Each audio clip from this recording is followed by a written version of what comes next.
Bom dia, professor. Meu nome é Ana Cássia. Eu vou apresentar o capítulo 5 para vocês, que é sobre o feudalismo. Eu vou abrir o capítulo. O que vocês têm que ter em mente é que, naquela época, tudo se definia em terras, em ter terras, a paisagem era totalmente rural, na Idade Média, e a atividade agrícola era a principal atividade que eles desenvolviam na época.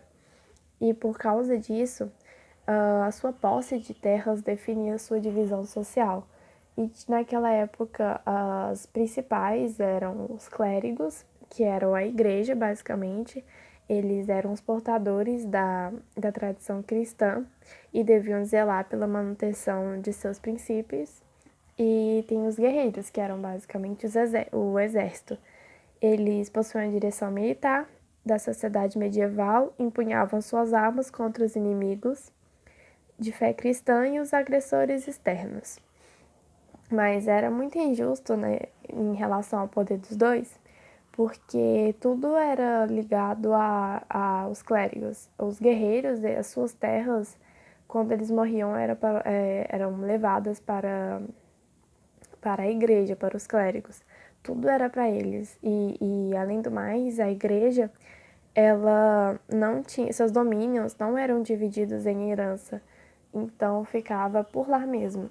E os guerreiros faziam isso não questionavam essas ações porque eles acreditavam que fazendo essas doações eles libertavam as suas almas, então não importa o que você fazia, e sua alma ia ser libertada. Mas com o tempo, os guerreiros eles sofreram algumas dificuldades, que eles estavam com falta de armamento, com falta de cavalaria, então eles precisavam de um sustento, porque eles davam tudo para a igreja. E eles fizeram um contrato feudo-vassálico, que basicamente eram os nobres poderosos que cediam suas terras ou cediam seus bens para os militares usarem em troca de proteção, em troca de armamento, esses negócios. E os nobres que cediam essas terras, eles eram chamados de sucerano, e os militares que alugavam, que faziam essa troca, que usavam das terras deles, que davam proteção para os vassalos, para os suceranos, se chamava vassalos. E abaixo dos clérigos e dos guerreiros tem sempre os trabalhadores que faziam a maior parte do trabalho e manual, principalmente o trabalho manual. E eles eram obedientes aos seus senhores. Na época, eles justificavam as suas divisões sociais como um ordenamento sagrado esclarecido a toda a sociedade por aqueles que se definiam como os intermediários entre Deus e os homens, o clero. Ou seja, os trabalhadores deviam obediência aos guerreiros e ambos eram subordinados do clero, da igreja. Então não importa, vai ser sempre no final a igreja a que sempre vai dominar. E a nobreza, ela também tinha suas divisões dentro dela. Na base ficavam os castelões, que tinham uma quantidade de terra X, e eles administravam suas próprias terras. Tinham os barões, que eles eram detentores de baronias, e tratava-se de pequenos territórios onde poderia haver um ou mais castelos nobres. Basicamente, eu entendi que as divisões aqui pela nobreza era pelo tamanho das suas terras, pela quantidade de posse de terras, porque era uma coisa mais valiosa lá. Então, você aumentaria a sua divisão social se você aumentasse as suas terras. Acima tem os condes, que vai ter uma terra maior. Aí tem os territórios da fronteira, que eram chamados de marcas ou marquesados. E ela era liderada pelo marquês. O título mais elevado de todos era o duque, que ele só perdia para os príncipes, né? Que na época esses reis não tinham muito poder, porque cada senhor feudal poderia administrar a sua terra como bem entender, poderiam fazer qualquer coisa com a sua terra, menos os camponeses. Os camponeses faziam quase tudo pela igreja, mas da nobreza, cada um lidava com a sua terra como queria. Então, meio que o rei ficou meio sem poder, sem utilidade. Então, era só para ter nome e para dizer que ele tem mais terras que alguns. E a igreja, por mais que o rei não tivesse muito poder, a igreja sempre vai ser a mais poderosa, sempre vai ser a mais influenciadora, ela sempre vai estar no topo. Na época tinha o senhorio, era o tipo predominante de organização econômica durante a Idade Média, e dividia-se em três partes. A reserva senhorial, que basicamente ela era as principais terras, as terras que eram mais cultiváveis, que continham moinhos, celeiros, eram as principais, sabe? É tipo as fazendas de hoje em dia que produzem a maior quantidade de gado. Elas eram as principais, entendeu? E quase sempre nela teria um castelo. Quase todas elas vão ter um castelo. É uma característica também da reserva senhorial. A segunda parte da reserva era dividida em pequenos lotes de terra. Eram umas terrinhas pequenas, denominadas mansos servis, que era basicamente para os camponeses. E os camponeses ainda teriam que pagar uma taxa para a igreja. E além de ter que pagar também trabalho para a reserva senhorial. Então eles trabalhavam por eles, pela reserva senhorial e ainda tinham que pagar algumas taxas. Não era bem umas taxas chamadas na época, mas vamos dizer que hoje é. Várias taxas eram cobradas, igual eu falei, e algumas delas eu vou citar aqui, que tem a banalidade, que é quando os camponeses querem usar o forno ou o moinho do senhor feudal e eles têm que pagar com a sua produção. E é banalidade o nome dela. Se morresse algum membro da minha família que trabalhasse para o senhor, eu teria que pagar uma taxa que era mão morta. Quando os camponeses também tinham suas primeiras colheitas ou suas primeiras crias de animais, eles também teriam que pagar uma taxa para os senhores, que eram chamadas de as primícias, que também eram pagas que era para pagar para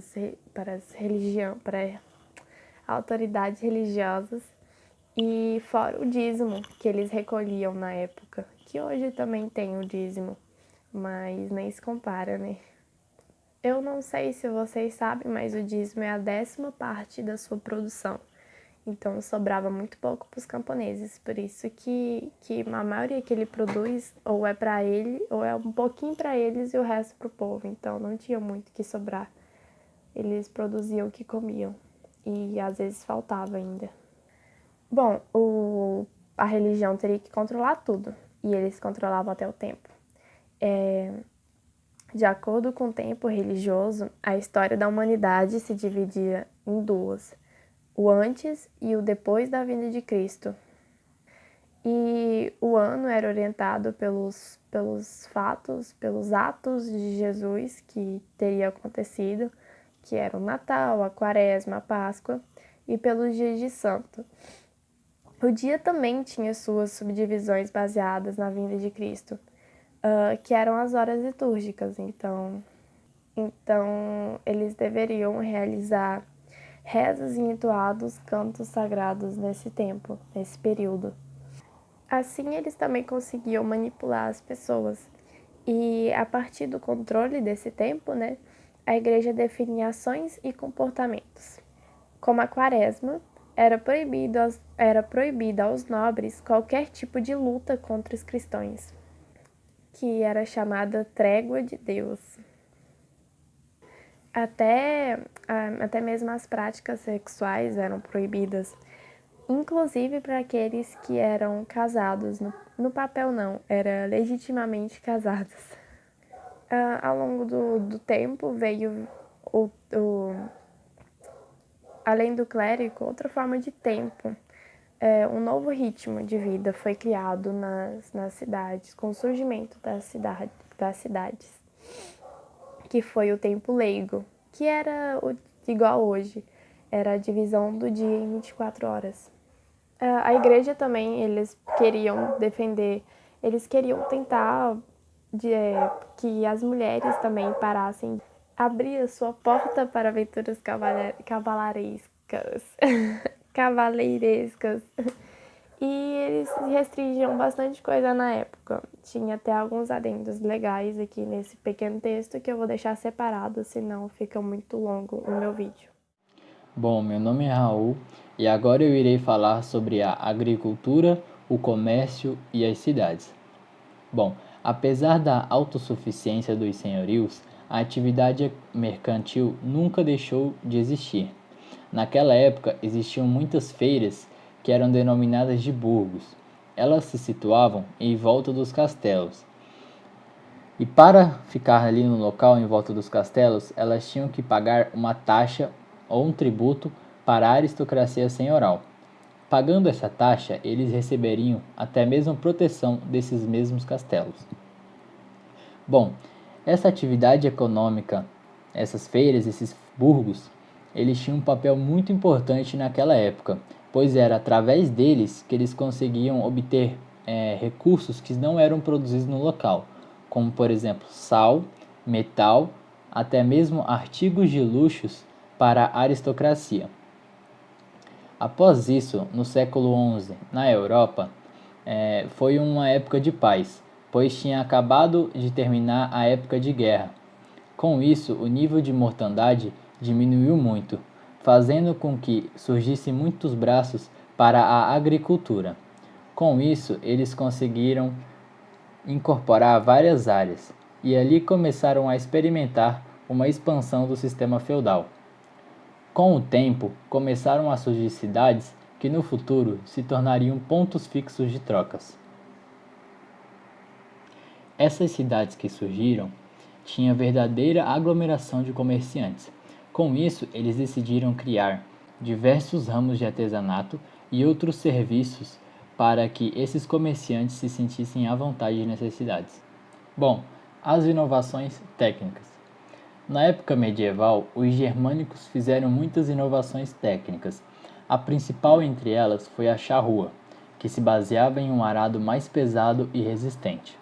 Ele servia para arar terras mais difíceis. Eles também tiveram diversos outros progressos, como a coalheira, uma nova trela e mais 2 tipos de moinho diferentes. Todas essas inovações fizeram melhorar muito a produção, que gerou um grande aumento populacional, pois necessitava de mais pessoas para trabalhar nas linhas de produção, fazendo com que muitas pessoas migrassem para lá. Sou aluno Samuel Galberto, de Agro 1, e eu vou falar do capítulo 5, né, sou do grupo 5, e é o capítulo Entre o Céu e a Terra, nome, e eu vou falar dos tópicos oralidade, cultura visual, os mosteiros e o paraíso, reforma gregoriana, clérigos e leigos, Roma e Constantinopla e o poder temporal, o poder profano. Oralidade e cultura visual. Pelo fato da imensa maioria da cristandade ser composta de iletrados, pessoas que não sabem ler, os detalhes do paraíso terrestre eram propagados pelo clero, né? Pelas pessoas que faziam parte da igreja, padres, bispos, cotidianamente em línguas vulgares. Possuidores da cultura escrita, que eram geralmente pessoas de alto grau de estudo, sacerdotes, sacerdotes cristãos, que seriam as pessoas do clero, que geralmente tinham, ou pessoas que eram nobres, né? Porque a maioria da população não sabia ler nem escrever, né? São as pessoas mais ricas e de mais importância na sociedade. Eles transmitiam seus ensinamentos principalmente por meio da palavra, nos sermões e pregações realizados na missa e festas religiosas. Gravuras e pinturas, né? Como as pessoas não sabiam ler, também imagens de Jesus, cruzes, ajudavam a levar essas mensagens eclesiásticas numa sociedade em que a leitura, né, era um privilégio para poucos. O desejo ardente de ganhar o reino do céu dos céus e interromper o sofrimento, encaminhou o homem medieval a duas direções. A primeira seria a conquista do reino eterno, realizada após o juízo final, né, que era a mais comum que a igreja de certa forma pregava, e a segunda direção seria procurando na terra alguma forma de recompensa imediata para a sua fé, né? Assim, no período medieval, as buscas de objetos sagrados tornou-se uma prática regular. As peregrinações a lugares sagrados significavam sacrifício, né? Por exemplo, você faz lá o caminho de tantos quilômetros é como se você estivesse pagando os seus pecados, né? Pelo desejo intenso de antecipar a salvação. Os mosteiros e o paraíso. O lugar terreno do paraíso seria, então, essencialmente simbólico. O pátio interno dos mosteiros, o claustro, seriam uma imagem do Éden. Os quartos dos monges voltavam-se para o interior dos mosteiros, significando simultaneamente a recusa do mundo qual davam as costas e a missão de guardião do paraíso. Aí, assim, né, os mosteiros, né, reforçavam ainda mais o papel da igreja como intermediário entre homens e Deus. Assim, reforçando, de certa forma, a igreja, deixando a igreja mais forte, né? Reforma gregoriana. A aliança entre o trono e o altar, verificada desde o século V, permitirá a expansão do cristianismo e o fortalecimento da igreja cristã. No entanto, da mesma maneira que os poderes espirituais interferiam nos assuntos temporais, eles também exerciam forte influência sobre assuntos esfera religiosa, como a nomeação de padres, bispos, esse tipo de coisa. Então, o que? Nobres, imperadores, nobres, burguesia, eles podiam interferir se um padre ia ou não virar padre ou bispo, né? E assumir um papel no clero ou não. O tráfico de coisas sagradas, desde objetos até funções religiosas, e começou a acontecer muito isso, né? O tráfico de coisas sagradas. E seus desvios para fins profanos eram denominados simonia, né? E condenados por correntes da igreja.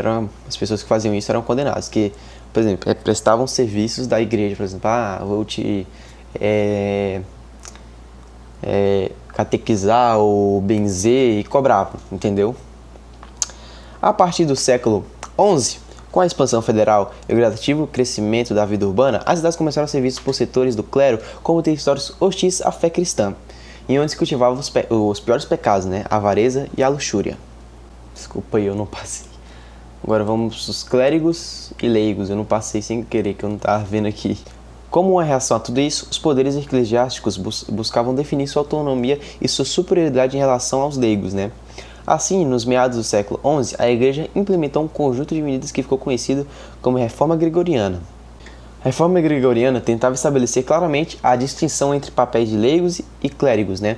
Pessoas que faziam parte do clérigo, bispos, padres, para fazer um papel muito diferente e colocar as pessoas que faziam parte do clero acima, porque na época medieval, quem fazia parte do clero era praticamente um nobre, um imperador, era uma pessoa de muito poder, né?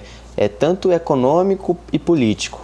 A Reforma Gregoriana estabeleceu rituais para demarcar os momentos mais importantes da vida, desde o nascimento até a morte.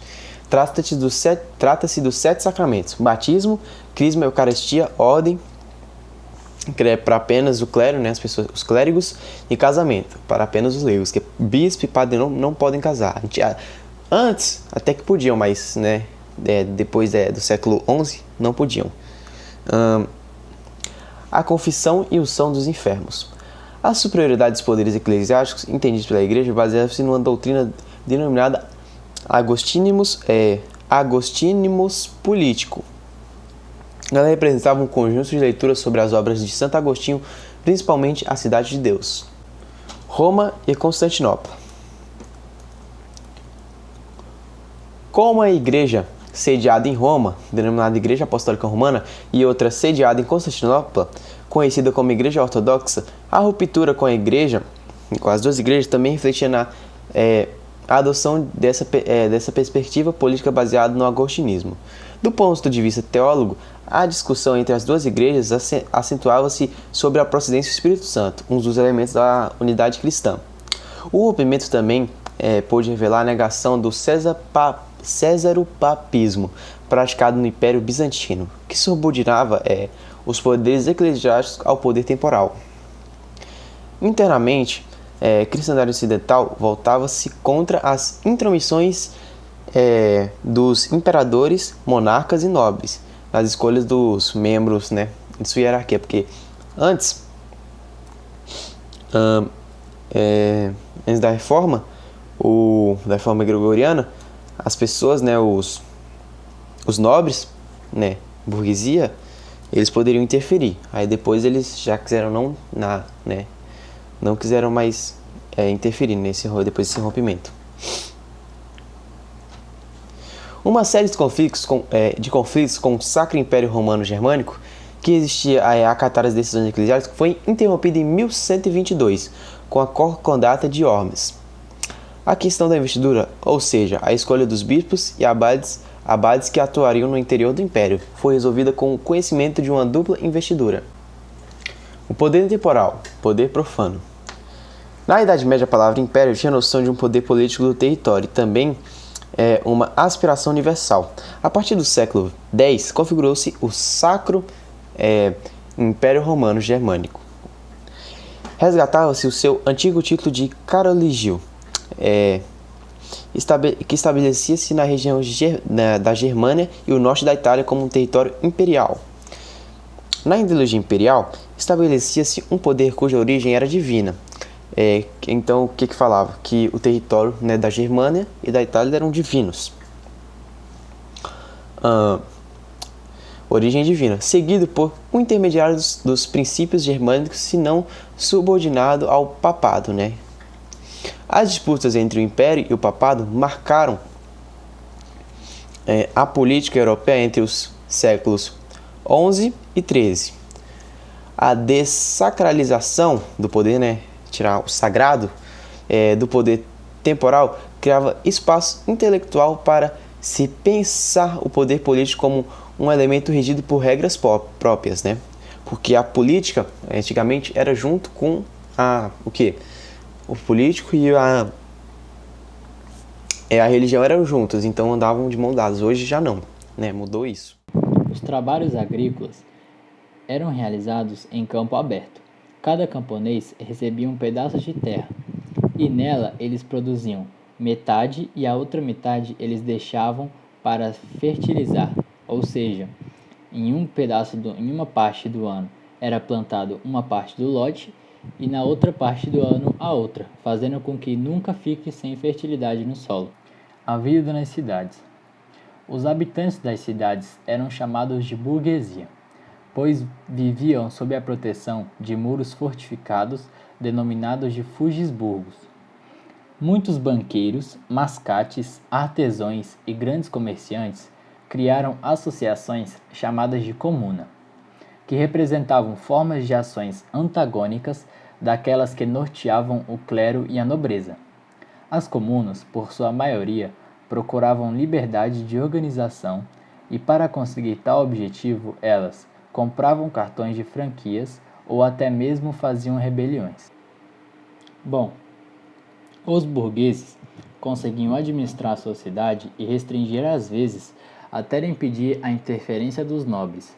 O poder político das cidades era exercido pela participação dos cidadãos em assembleia, com o poder de deliberar e eleger os ocupantes dos principais cargos administrativos.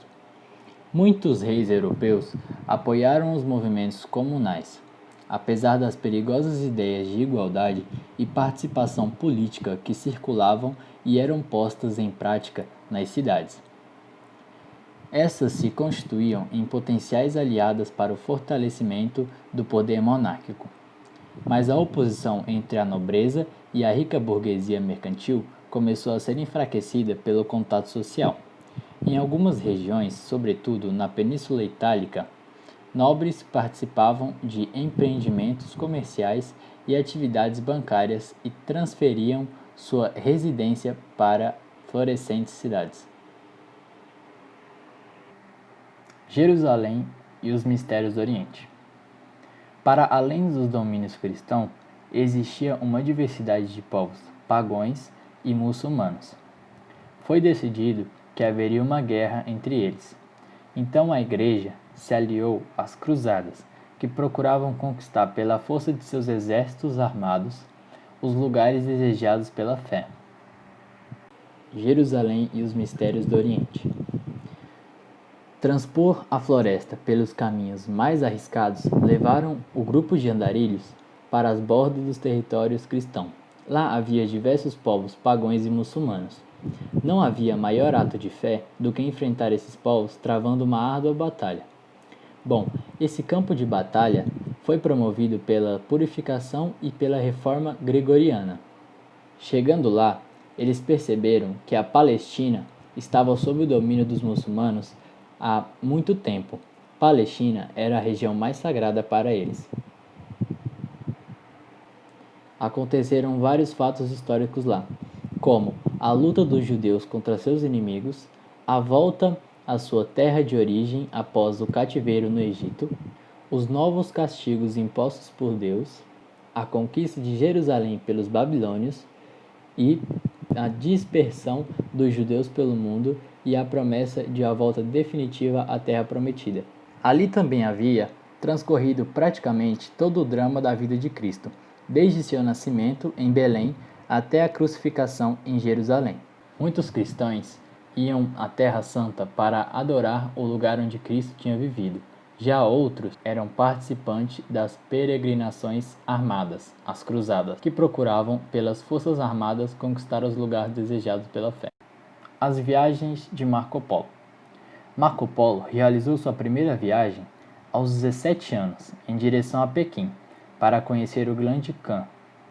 Quando chegaram, Khan lhes deu uma carta pedindo para que o Papa ensinasse cristianismo aos mongóis e que Marco Polo teria que enviar. Muitos anos depois, eles voltaram, mas sem os padres mongóis, pois eles tinham abandonado a expedição. Marco, por ter muita facilidade em aprender outros idiomas, se deu muito bem, pois aprendeu a falar em árabe, persa e mongol. Isso agradou o Grande Khan, que fez dele o encarregado de missões diplomáticas por toda a China. Muitos anos depois, eles voltaram para sua terra natal, onde Marco foi preso. A África, as sociedades urbanas. Enquanto a Europa assistia a um gradual renascimento econômico e cultural de suas cidades, diversos núcleos urbanos na África já haviam se constituído como grandes centros comerciais e culturais.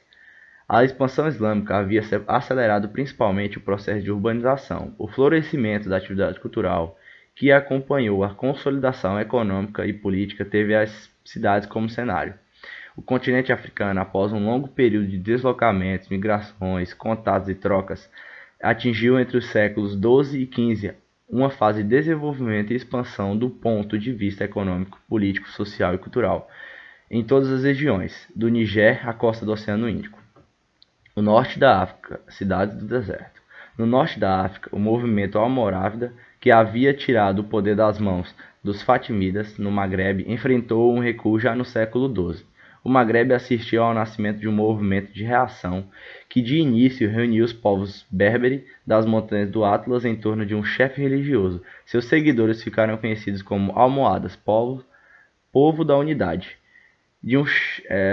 Entre 1147 e 1200, os almohadas conquistaram todo o Maghreb até a Trípoli. O Império Almohada também teve por característica associar sob um único poder ibérica muçulmana, poder berbere, o Maghreb e a Península Ibérica Muçulmana. Com os almohadas, o norte africano conheceu o apogeu da sociedade berbere islâmica. Foi um período de florescimento do comércio e apogeu da vida urbana e intelectual. Grande parte da África do Norte, principalmente a região desértica, Sudão e Chad, é habitada por africanos amitas, como se pode demonstrar pela arte rupestre disseminada pelo Saara. O que não parece ter acontecido no Maghreb e Baixo Egito, a parte mais antiga e original da civilização egípcia, que logo se expandiria para a parte mais jovem ao centro, na região de Tebas, e ao sul, na região da Núbia, habitado por africanos de raça branca que se expressariam através de línguas camito-semíticas. A costa oriental, cidades Sawahili. As cidades Sawahili da costa oriental passaram de entrepostos e armazém a grandes centros de intensa sociabilidade dominada pela cultura e pela religião islâmica. Centros de comércio e difusão do islamismo, as cidades Sawahili eram também unidades administrativas autônomas e no século XII vivenciaram seu apogeu apresentando uma refinada cultura urbana ligada ao comércio marítimo. A imagem à esquerda é a imagem de um dos líderes da comunidade. E essa da direita é uma imagem que representa uma cultura deles lá.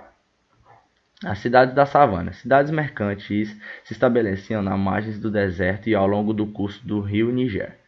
Mercadores, letrados, juízes, sacerdotes e doutores agitavam a vida econômica e cultural de cidades como Dejner, Niani, Gawa, Tombouctou, Walata. Estudiosos vindos do norte da África atravessavam o deserto para ministrar cursos na Universidade de Tombouctou, a mais celebre.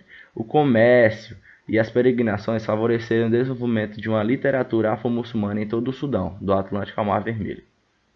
Nas regiões do Sudão Central, entre o rio Níger e o lago Chad, as cidades-estados Hausa encontravam-se numa verdadeira encruzilhada comercial entre as diversas rotas que ligavam o norte da África à região sul do Saara. Constituíram-se como cidades fortificadas por volta do século XII e exerceram sua hegemonia sobre as comunidades circundantes. Para além de sua localização estratégica, o desenvolvimento econômico das cidades Hausa também se baseou na extração do minério de ferro e na agricultura intensiva. As cidades-floresta. Ao sul das savanas, a floresta tendia a frear o expansionismo urbano, mas não impediu que diversos povos se organizassem em comunidades urbanas ao longo da orla setentrional da floresta equatorial. Ifé, cidade sagrada. Existem várias versões para o mito da fundação das cidades-estado Yoruba. Uma delas é que Oduduwa, filho de Olumaré, Deus Supremo, teria descido do céu e depositado sobre as águas primordiais um pouco de terra em uma galinha. E esta galinha, ao ciscar, lançou terra em diversas direções. Assim, ao redor de Fé, o mundo teria sido criado. Por isso, a cidade é considerada o berço da humanidade e Oduduwa, fundador da etnia, e o primeiro Oni, rei. Escolástica. Escolar. O método de ensino desenvolvido nas escolas e universidades a partir do século XII foi denominado escolástica. Tratava-se de uma tentativa de explicar e esclarecer os ensinamentos cristãos por meio de conceitos e princípios lógicos.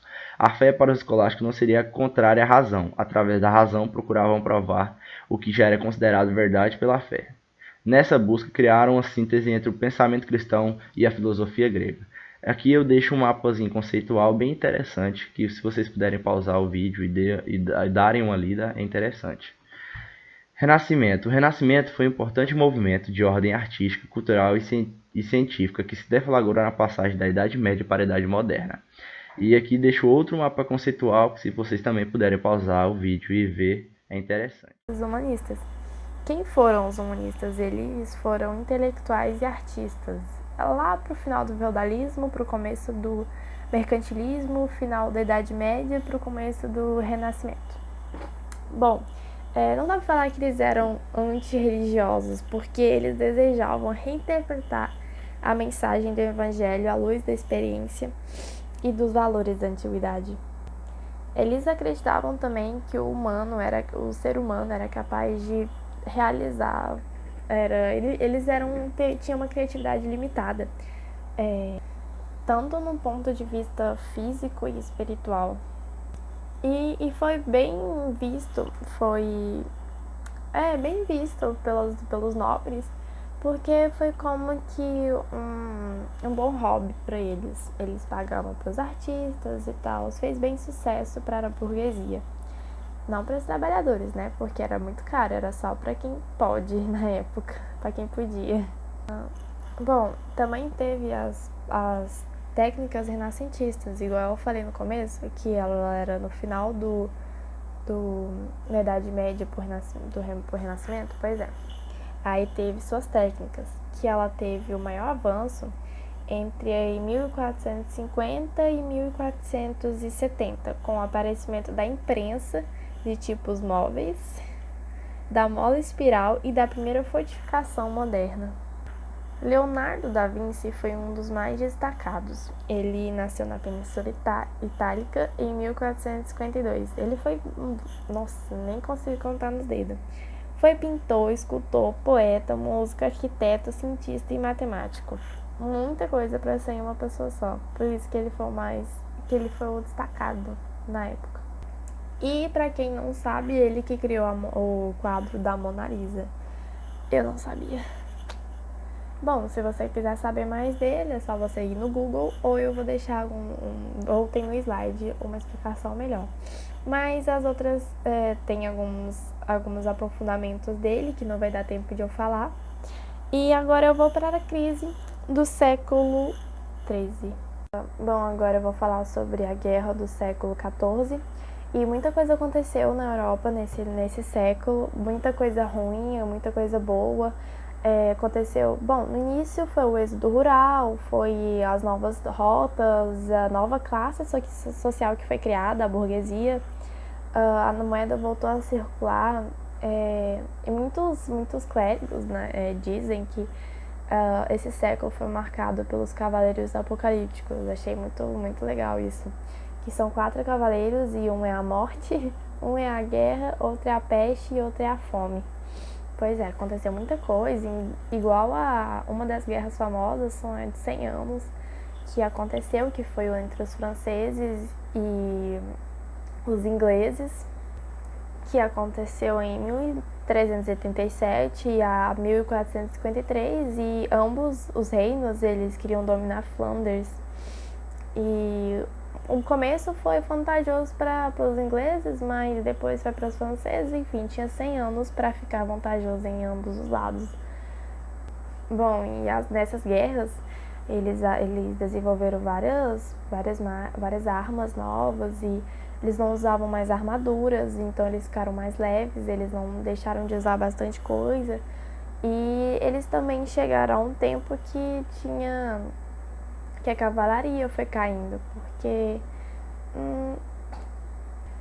porque com a pólvora não tem por que você ter cavalos. Os cavalos eram usados mais para puxar esses canhões, não mais para eles.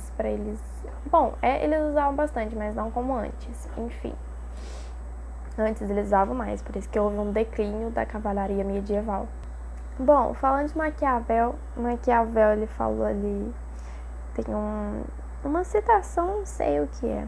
Enfim, bom para os amigos, terrível para os inimigos, justo com os súditos e infiel a todos os outros. Para Nicolau Maquiavel, 1469 a 1527. Homem do Renascimento e funcionário do Conselho da Guerra de Florença durante 14 anos, esse devia ser o comportamento de um governante. Muito sábio ele, deveria ser mesmo. Só terrível para os inimigos, né? Bom, mas ele era um pessimista, ele não acreditava na humanidade, ele quebrou a cara também, né? Enfim, naquela época essa frase pegava bem, mas agora... Enfim, eu espero ter compreendido um pouco a dúvida de vocês. Eu não li sobre muito esse tema, eu também fiquei meio em dúvida, mas porque não era o meu, foi um pouquinho em cima da hora. Mas eu espero que vocês tenham gostado da apresentação. Eu queria mandar um beijo para todo mundo, obrigado por ter assistido até agora. E se vocês tiverem perguntas, vocês mandam no dia que eu vou responder todas, por mais que eu não saiba muito, eu respondo. E não só eu e meus integrantes. Obrigado por vocês assistirem até agora.